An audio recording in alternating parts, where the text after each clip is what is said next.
God, you are. All the glory to you, oh God, yeah. Faithful God, oh faithful God, faithful God, oh faithful God. Only you deserve the glory in my life.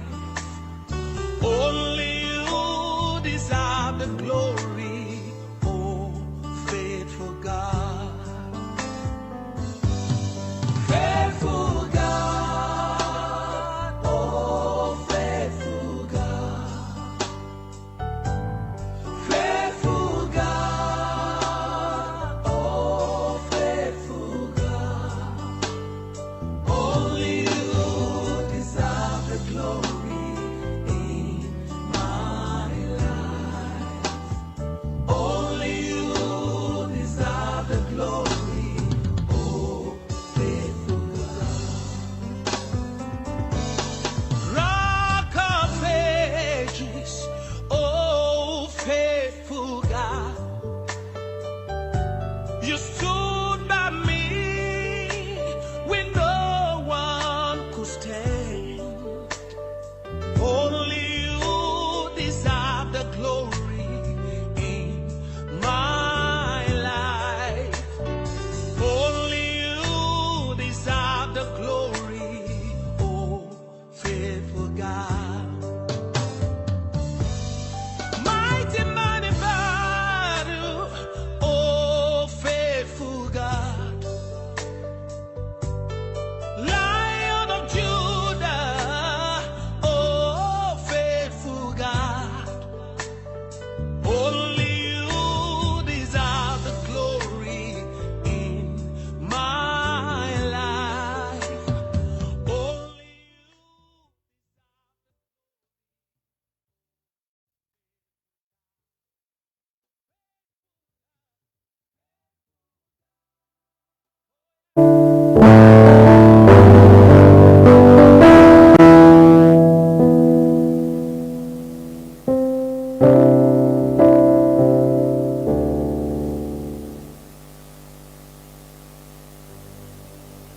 Hello, viewers.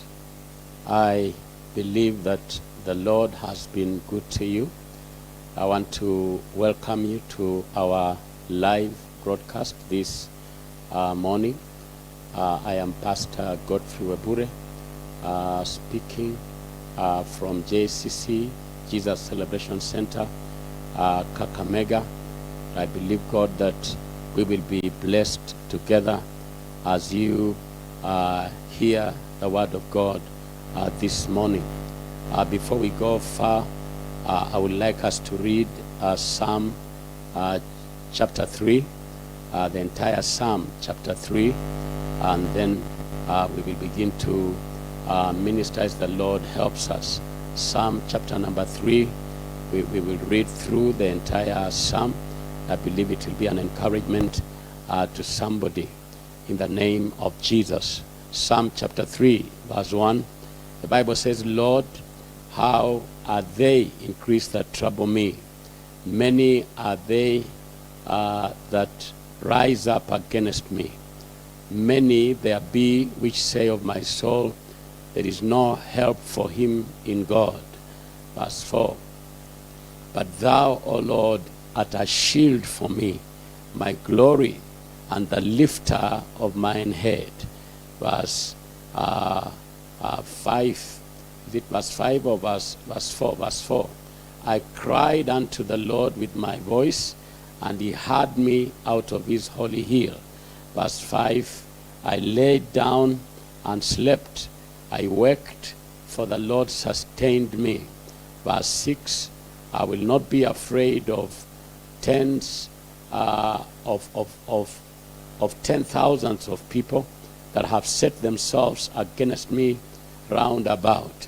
Verse 7, arise, O Lord, save me, O my God, for thou hast smitten all mine enemies upon the cheekbone. Thou hast broken the teeth of the ungodly. Salvation belongeth unto the Lord. Thy blessing is upon thy people. I want to declare to you this morning that God's blessing is upon you. As we begin to share his word, I want you to know that his blessing is upon you, and that in that blessing, as we share, your life will never remain the same again. Let us pray. Father, in the name of Jesus, I give you thanks for your grace, your favor, your faithfulness. You have kept us throughout the week, and we have just begun another week. I want to believe that you will minister to us this morning in a powerful way. Father, reach out by your Spirit to everyone that is watching us, and those that have needs, I pray that you will meet them. I pray that lives will turn around this glorious morning as we share this your word. I give you glory and I give you honor. Holy Spirit, minister to us in a special way. This I pray, believing in the mighty name of Jesus Christ of Nazareth.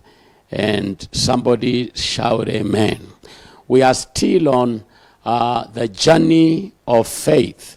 We are on the journey of faith, and we began to talk about the lifestyle of faith. The lifestyle of faith. And today I would like to begin to talk about the demands of the lifestyle of faith. The demands of the lifestyle of faith. Remember, we said that faith is a lifestyle. That's why Scripture says the just shall live by faith. So it's a day-to-day exercise that every believer must be involved in. And we covered so much as part of the reason why you need to live a lifestyle of faith. And this morning I want to say that the lifestyle of faith has demands.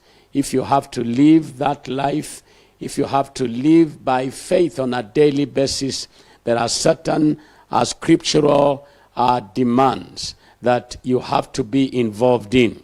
Number one, demand of the lifestyle of faith is a continuous, regular word intake.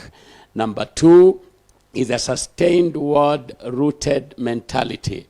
Number three is a sustained word-based confession and bold declarations. Number four is a sustained life of praise and thanksgiving. And then number five is sustained word steps and word actions. This, if you do them, they will translate into a victory for you at any and every given time.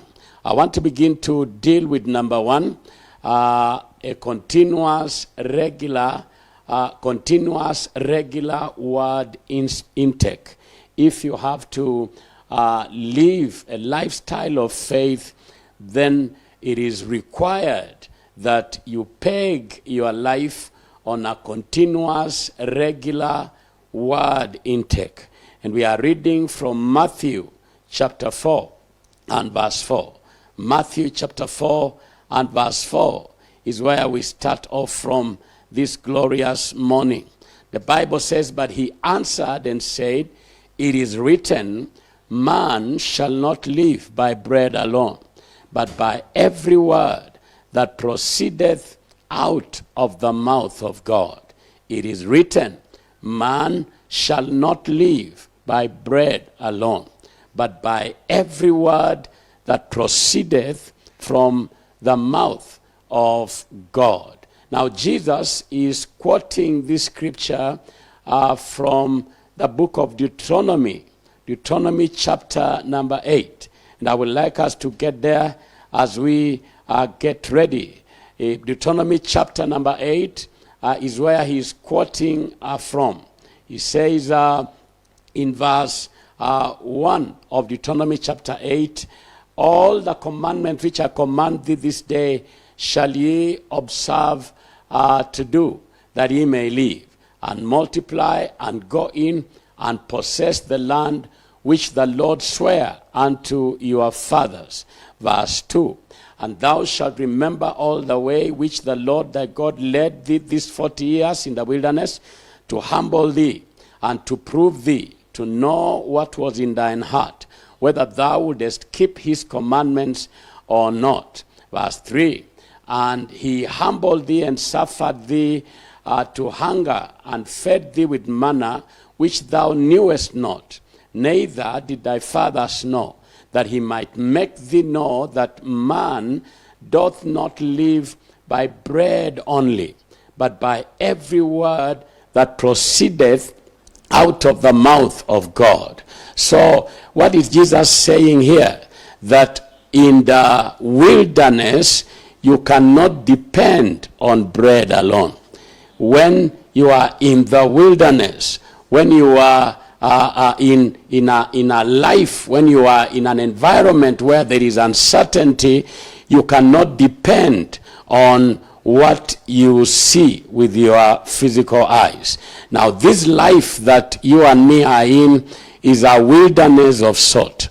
This life that we find ourselves in, the earth where we are, is a wilderness of sort. And what the scriptures are telling us is that in the wilderness, you cannot depend on your experience. In the wilderness, you cannot depend on your education. In the wilderness, you cannot depend on your qualifications alone. In the wilderness, you cannot depend on who you know, on your connections alone. In the wilderness, you cannot even depend on the wealth that you have amassed alone, because all these things are temporary. You cannot be sure that you will have them tomorrow. You cannot depend on the job that you have in the wilderness, because you never know. Tomorrow you may lose it. And as I'm talking today, there are people who depended on jobs yesterday who do not have them today. There are people who thought that their qualifications would give them an edge in life, but who have been disappointed. What is Jesus saying? That when you are in a wilderness, when you are living in a wilderness where everything is uncertain, like it was for the children of Israel, you cannot depend on bread alone. You can't live by bread alone. There is something else that you can live by. And Jesus is saying, man shall not live by bread alone, but by every word. So if you are connected to the word of God, then you are assured of life. If you are connected to the word, we are not saying you shouldn't have a certificate. We are not saying you shouldn't have experience. We are not saying you shouldn't have a job. But we are saying you can't live by your certificates alone. You can't boast in your experience alone. There is something more that can give you stability. There is something more that can give you an assurance of tomorrow. There is something much more that can give you an assurance of your future.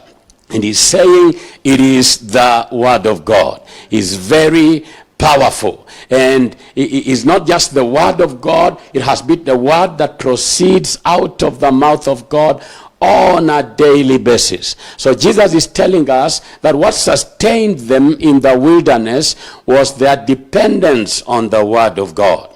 It was not because there were supermarkets in the wilderness. It was not because they were farming in the wilderness.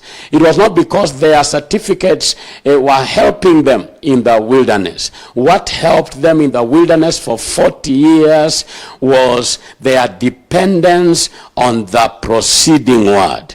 The word that was coming from the mouth of God. That tells you the importance of the word of God to a man.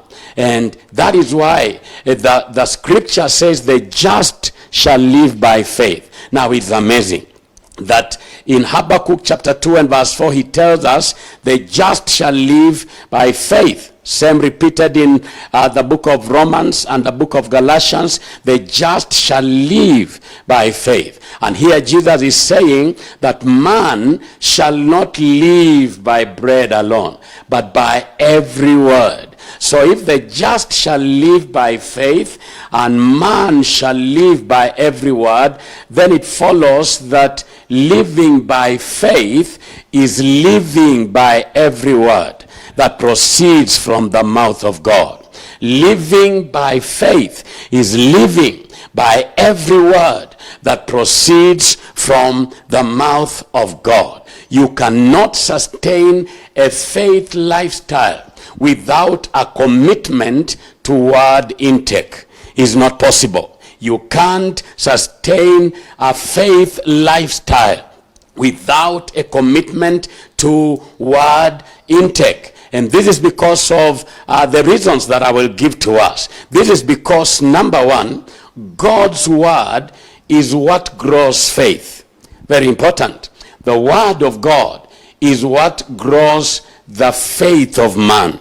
So if man wants to have faith, what grows that faith is the word of God. So faith comes by hearing the word of God, and faith grows by feeding on the word of God. In Romans chapter 10 and verse 17, the Bible says, now faith cometh by hearing, and by hearing the word of God. So the word of God is what grows the faith of a man. Faith develops roots in what God has said. Faith develops roots in what God has said. What has God said? That will be the basis. That will be the substrate. That will be the environment that will begin to cultivate the faith that you need for victory. Let's look at Romans chapter 4. Verse number 16 to verse 22. There is something that God spoke to Abraham. Romans chapter number 4, verse 16. He says, therefore, it is of faith that it might be by grace, to the end the promise might be sure to all the seed, not to that only which is of the law, but to that also which is of the faith of Abraham, who is the father of us all. Verse number 17. He says in verse 17, as it is written, I have made thee a father of many nations, before him whom he believed, even God, who quickeneth the dead, and calleth those things which be not as though they were. Verse 18, who against hope believed in hope, that he might become the father of many nations. I want you to mark this, according to that which was spoken. According to that which was spoken. So there is something that God said that gave Abraham hope against what was happening in his life, against what was happening around him. So scripture says that who against hope believed in hope. Some versions say when there was no humanly speaking reason for Abraham to believe, he had something that God had said. There is something God had spoken to him about. That's why we are saying faith develops roots in what God has said. In what God has said. According to that which was spoken, so shall thy seed be. Verse number 19. And being not weak in faith, he considered not his own body now dead, when he was about 100 years old, neither yet the deadness of Sarah's womb. He staggered not at the promise of God. At the promise of God. So God said something. And this that God said became the promise. Became the promise upon which the faith of Abraham began to grow. God told him, although you are old, your wife is barren, you will have a child. So what God said is what became the basis, is what became the environment that began to nurture the faith of Abraham. He staggered not at the promise of God through unbelief, verse 20, but was strong in faith, giving glory to God, verse 21, and being fully persuaded that what God had promised, God was able to perform. That's very powerful. So he's still talking about what God had said. Faith develops roots in what God has said. The absence of the word of God means the absence of faith. If the word is not there, faith will not be there. If the word is not there, faith will not grow. Church attendance, if not backed by word intake, does not translate into faith. You can attend church as many times as you want, but if you don't back it by word intake, it will not translate into faith. And that means you will end up to live in defeat. It's very important. Neither does ministry title grow faith. You can increase your titles, but if your titles are not backed up by word intake, title does not translate into faith. The food of faith in a man's heart is not the title he carries. The food of faith in a man's heart is not how close they are to the apostle. The food of faith in a man's heart is the word of God. Very important. Is the word of God. The word of God is what grows faith. So you want to sustain a faith lifestyle, you have to be committed to word intake. Why? Because the word grows faith. The word grows faith. So if I'm partaking of the word on a daily basis, then it means my faith is growing on a daily basis. Then it means I'm living by faith on a daily basis. Very important. Glory to God. You can't sustain a lifestyle of faith without a commitment to word intake, because number two, God's word is what reveals God's will. Very important. The word of God reveals the will of God. Faith grows and works best where the will of God is known. Faith grows and works well where the will of God is known.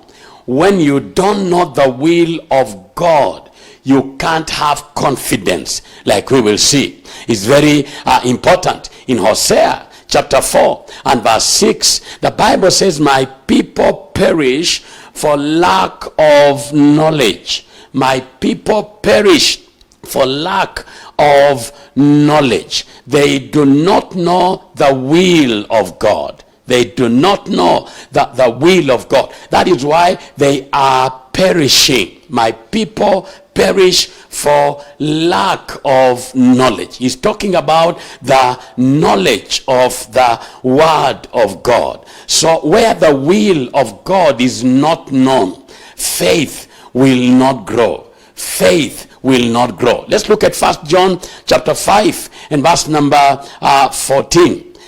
1 John chapter 5 and verse number 14. The Bible says, and this is the confidence that we have in him, that if we ask anything according to his will, he heareth us. When we ask anything according to his will, he heareth us. The next verse, please. He says, and if we know that he heareth us, whatsoever we ask, we know that we have the petitions that we desired of him. So that our confidence in prayer is based on the word of God, the knowledge of the word that we have. It means because we know what the word is saying, our faith has grown. And so we have confidence. Very powerful. Look at Jeremiah chapter 5. Look at Jeremiah chapter 5 and verse 4. Therefore, Jeremiah chapter 5 verse 4, therefore I said, surely these are poor, they are foolish, for they know not the way of the Lord, nor the judgment of their God. That is a very powerful statement. He's saying, I said, surely these are poor, they are foolish. Why? Because they don't know the way of the Lord. They don't have knowledge. If they had knowledge, it would have translated into wisdom, and that wisdom would have translated into prosperity. Where there is poverty is because there is a lack of something. Glory to God. Therefore I said, surely these are poor, they are foolish, for they know not the way of the Lord. So if they knew the way of the Lord, they will not be poor. If they knew the judgment of their God, they will not be poor. Glory to God. They will not be poor. So we are saying that confidence is crucial. You see, when I know the will of God, I'll have confidence in God. I'll have confidence in God. Now, confidence is crucial in the operation of faith. Very important. He says this is the confidence that we have when we ask anything according to his will. And confidence is crucial in the operation of faith. Glory to God. In Hebrews chapter 4 and verse 16, the Bible says, let us therefore approach the throne of grace with confidence. Let us therefore come boldly, come confidently to the throne of grace, that we may obtain mercy and find grace to help us in time of need. We may obtain mercy and grace. So when we have confidence, then we are assured of answered prayer. We are assured of answered prayer, because we are not just praying, we are praying out of knowledge. We are praying out of understanding. We are praying in faith. When we pray according to the will of God, we are praying in faith. Can I hear anybody shout amen? Glory to the name of Jesus. Hallelujah. That's why the Bible commands us not to cast away our confidence. In Hebrews chapter 10 and verse 35, he says, cast not away therefore your confidence, that has great recompense of reward. But you cannot have confidence if you don't know the will of God. Your level of confidence is directly linked to the knowledge of God's will. Your level of confidence, what makes you sure that you cannot die before your time, is directly linked to the knowledge of God's will. Hallelujah. What makes you sure that whatever disease or sickness is in the world, it will not catch you, is your confidence in the knowledge of the will of God. So that confidence is directly linked to the knowledge of God's will. If you don't know the will of God, you will lack that confidence. You will be afraid. The knowledge of God's will is what counters doubt and unbelief. When we know the will of God, that knowledge is what counters doubt and unbelief. In Mark chapter 1 and verse 40 and 41, Mark chapter 1 verse 40 and verse 41, Jesus comes there comes a leper. The Bible says, and there came a leper to him, beseeching him and kneeling down to him, and saying unto him, if thou wilt, thou canst make me clean. Verse the next one, and Jesus, moved with compassion, put forth his hand and touched him, and saith unto him, I will, be thou clean. That means I am willing. You are within my will. What you are asking for is within my will to perform. And because it is within my will to perform, I will perform it. Glory to God. When we know the will of God, we are ready to counter doubt. We are ready to counter unbelief. Let's look at Job chapter 19 and verse 25. Job chapter 19 and verse 25. Very powerful, familiar scripture. Job 19, he says, but I know that my Redeemer liveth, and that he shall stand up at the last upon the earth. So where is the confidence of Job? The confidence of Job is in the knowledge of his Redeemer. He knows that his Redeemer is not dead. When you lose a job, God has not died. When you lose a loved one, God has not died. When you lose, when a relationship breaks, God has not died. It is very powerful. When the enemy attacks your health, God has not died. There is a knowledge that you have that will make you stand even when your health is under attack. That will make you stand even when a relationship has broken. That will make you stand even when you have lost a job. That will make you stand even when business is not working the way that you expected it. The health of Job had failed him. He had lost every other thing. The children had died. The business had crashed. But he stands here and he says, I know that my Redeemer liveth, and that he shall stand up at the last upon the earth. Glory to the living God. That knowledge is what enabled Job to stand between the time of attack and the time of his miracle, the time of his breakthrough.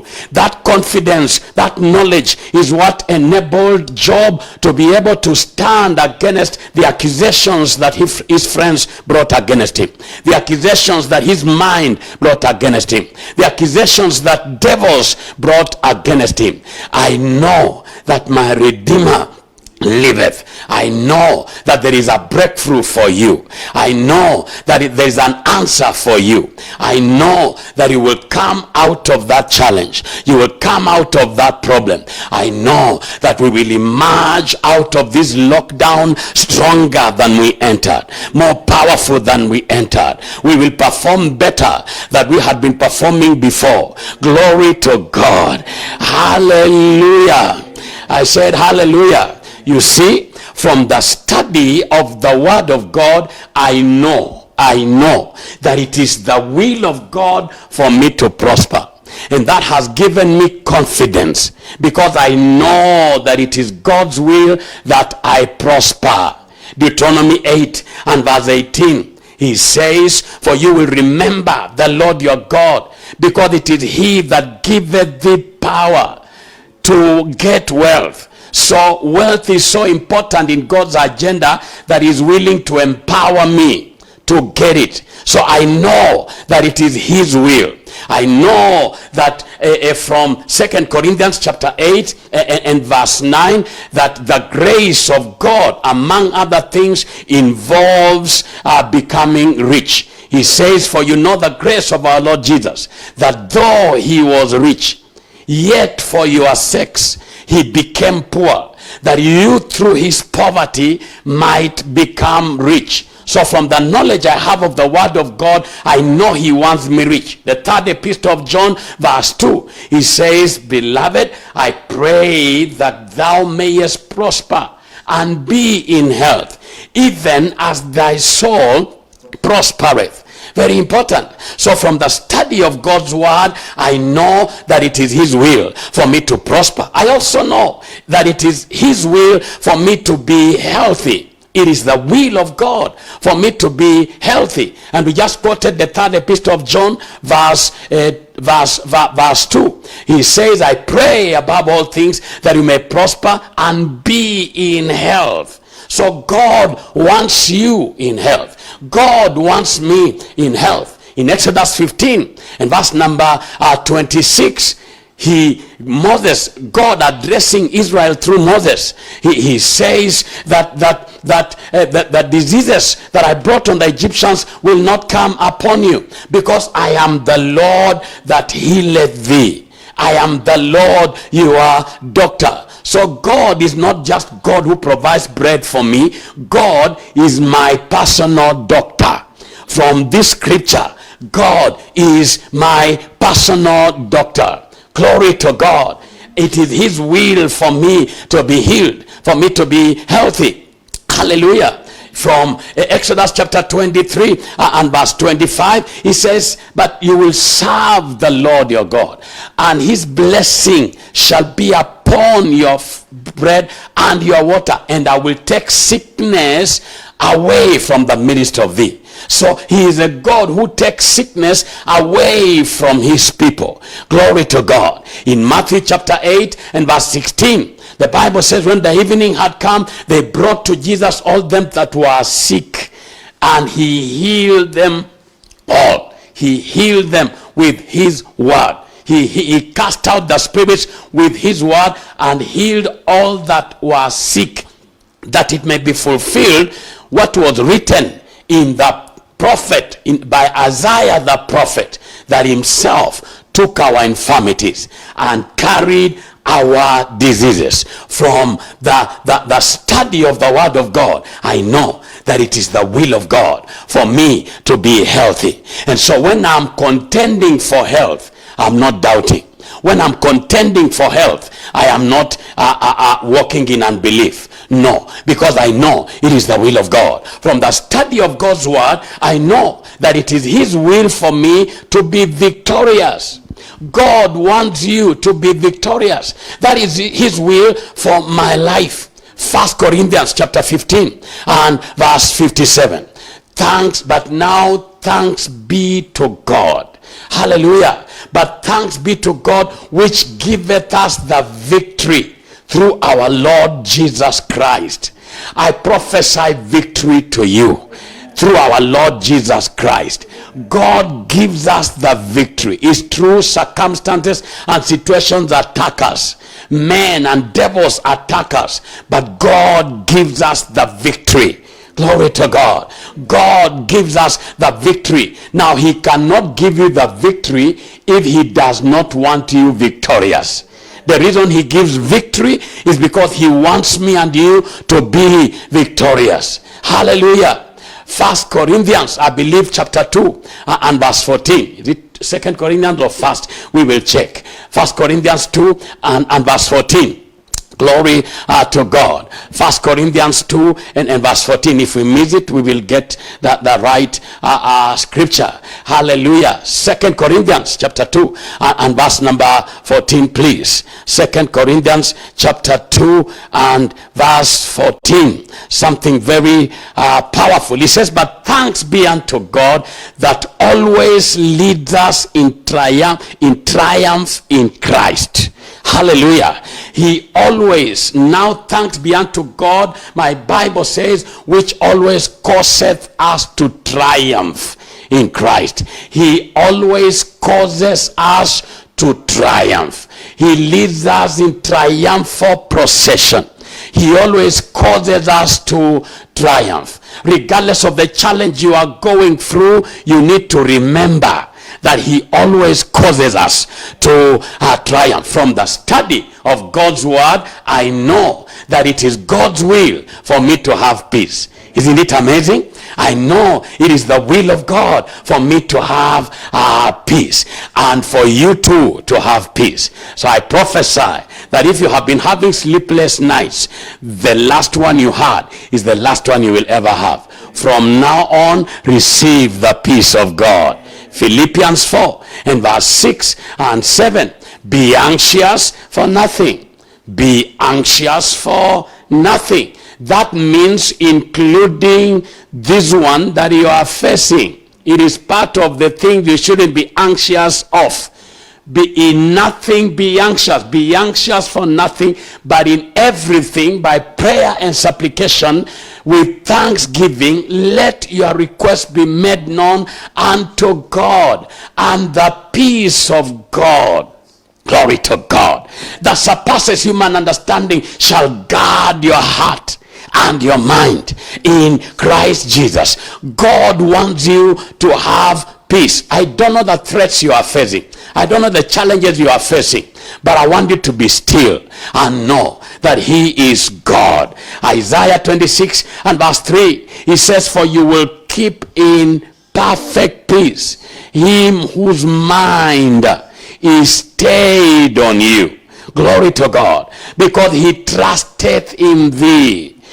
God wants me and you to have peace. Glory to God. He wants you, if you are righteous, to have peace. Look at Isaiah 32 and verse 17. Look at Isaiah chapter 32. I'm getting excited. I'm forgetting I'm supposed to be teaching. Isaiah 32 verse 17. Hallelujah. Glory to God. Glory to God. He says, and the work of righteousness shall be peace. Hallelujah. The work of righteousness shall be peace. And the effect of righteousness, quietness and confidence. Quietness and confidence. Wow. The work, if I am righteous, there is a work that righteousness is working in me. And the product of that work is peace. Glory to God. If I am right with God, I can be at peace, regardless of the attack of the enemy. If I discover I have a right standing with God, I can be at peace, because God will defend me. Hallelujah. Because righteousness is a defense. The work of righteousness shall be peace, and the effect of righteousness, quietness and confidence. Quietness and confidence. Glory to God. The word of God reveals the will of God. Amen. You can't sustain a faith lifestyle without a commitment to word intake, because number 3, God's word. Number 3, God's word reveals what God has done. God's word reveals what God can do. God's word reveals what God will do when we trust him. This is very powerful. That is why you have to commit yourself to regular word intake. Because as you go through the word reveals to you what God has done. The word reveals to you what God can do. The word reveals to you what God will do if you trust him. Listen to me. What God has done is summed up in the work of redemption accomplished on the cross at Calvary. That is what God has done for us. And in Galatians 3 and verse 13, he says, Christ has redeemed us from the curse of the law, having become a curse for us. Christ has redeemed us from the curse of the law. We are not subject to the curse. We are now subject to the blessing. We are not under the curse. We are under the blessing. That means if I'm born again, if you are born again, you are not under a curse. You are under the blessing. And if you are not born again, you can get born again. When Christ died on the cross at Calvary, God was breaking the curse and releasing humanity to come under the blessing. That is what God has done for you and for me. Glory to God. Apart from creating the world, the universe, apart from the stars, apart from the everything that we see, the work that God has done, that which God has done for you and for me, is summed up in the work of redemption. Is summed up in the work of redemption. Glory to God. What God is doing is summed up in the work of the Holy Spirit in the church and in the life of a believer. As we study and read the word, we discover that there are things that God is doing right now. Hallelujah. That the Holy Spirit is at work in the church. And the Holy Spirit is at work in the life of the believers. Glory to God. The Bible declares that God is at work in you. influencing your decisions to line up with his will. Very powerful. Philippians chapter 2 and verse 13. For it is God who works in you. So God is at work in you. Glory to God. So there is what God has accomplished for us, but there is what God is doing in us. There is what God is doing through us. There is what God is doing with us. So he said, it is God which worketh in you both to will and to do of his good pleasure. So God is at work in you. Hallelujah. By his spirit, he is influencing your decisions to line up with his will. Look at Ephesians chapter 1 and verse 11. Ephesians chapter 1 and verse number 11. Glory to God. You get there? Amen. He says, in whom we have obtained an inheritance, being predestinated according to the purpose of his will, who worketh all things after the counsel of his own will. God works all things to line up with his will in your life. So God is at work.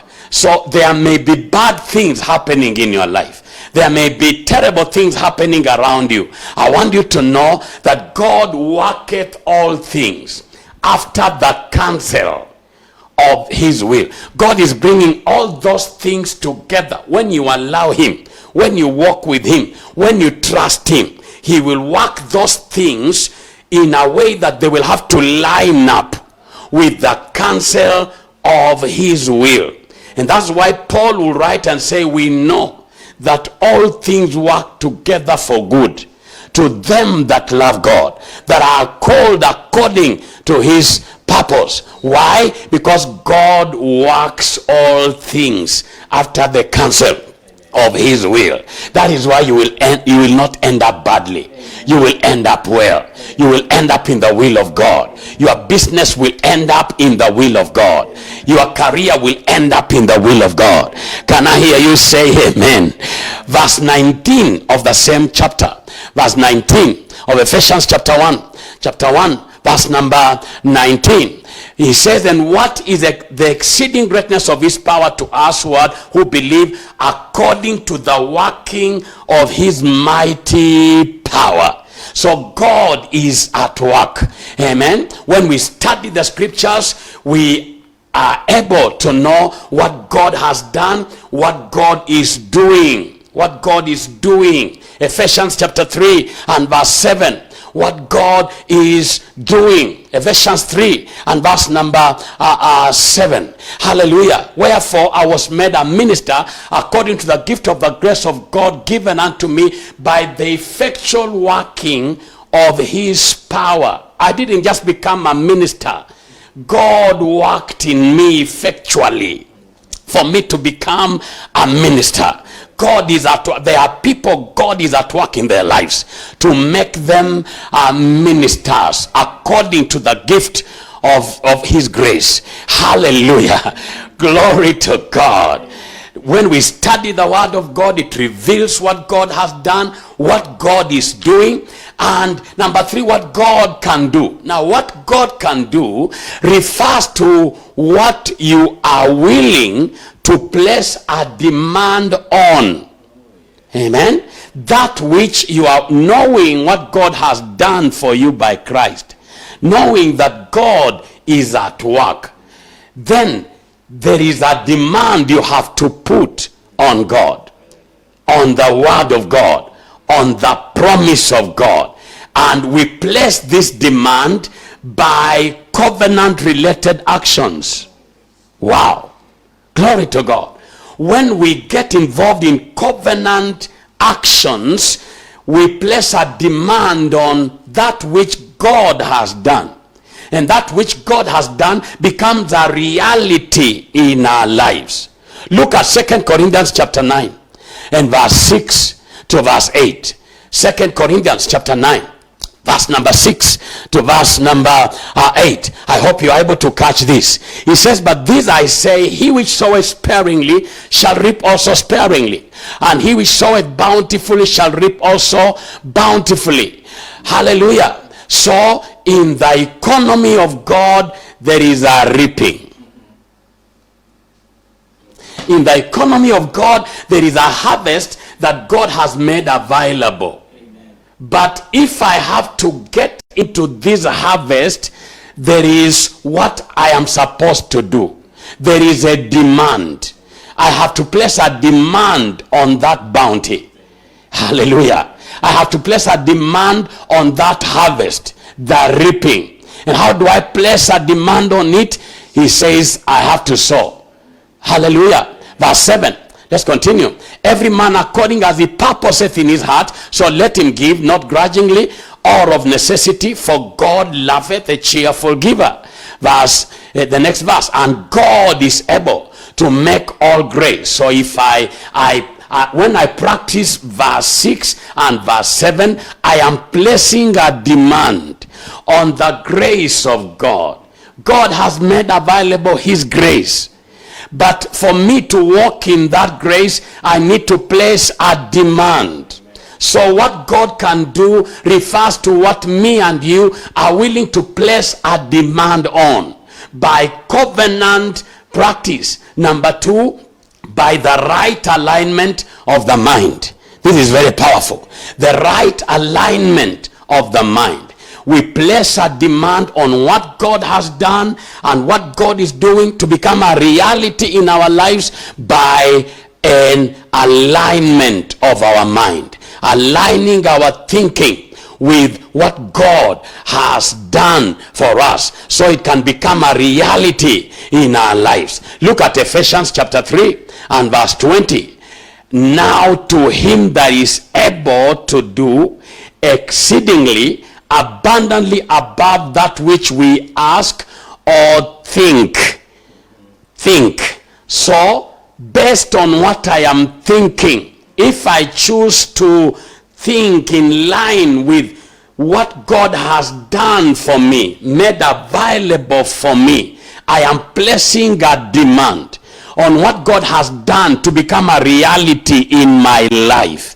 So God is able to move and do according to what I am thinking. Glory to God. Hallelujah. We also place a demand by aligning, by the right alignment of our supplication. That is why he's talking about above all that we ask. Asking is supplication. He's able to do exceedingly abundantly above all that we ask. That is supplication. So the study of the word of God reveals what God has done. It reveals what God is doing, and it reveals the kind of alignment I'm supposed to make so that what God has done and what God is doing can become a reality in my life. And the scripture reveals in Romans 8 and verse 32 that there are unlimited possibilities of the things that God can do. Now that he gave us Christ, the things he can do, they are unlimited. Hallelujah. He says, he that spared not his own son, but delivered him up for us all, how shall he not with him also freely give us all things? But he can't give us these things if, number one, we don't know what he has done. If we don't know what he is doing. And if we don't know what we need to do to be a part of what he has done and what he is doing. Glory to God. God has no problem healing. God has no problem providing. God has no problem promoting. God has no problem moving you to the next level. But you need to know. You need the knowledge of the word of God. And that knowledge will come when you give yourself to daily word intake. As you study the word will reveal to you what God has freely made available for you. the word will show you how to go for it. Glory to God. I believe that it shall be well with you. Praise the Lord. I don't have the time to continue. We will continue over the week by the grace of God. But I want you to know that continuous, regular word intake is necessary if you have to live a victorious lifestyle of faith, because of the three things I've shared with you that the word of God does in our lives. So when we meet again, we continue exploring what happens as we study the word of God. I want to repeat, when you study God's word, the faith grows by that word. When you study God's word, the word reveals the will of God. When you study the word of God, the word reveals to you what God has done, what God is doing, and what God can do and will do if you trust him. Glory to God. I say glory to God. I believe that you are blessed, and I want to pray with somebody. You are there and you have a need. You are there and you are sick in your body. I want you to know that what God can do, the possibilities in God are unlimited. The possibilities we have in God are unlimited.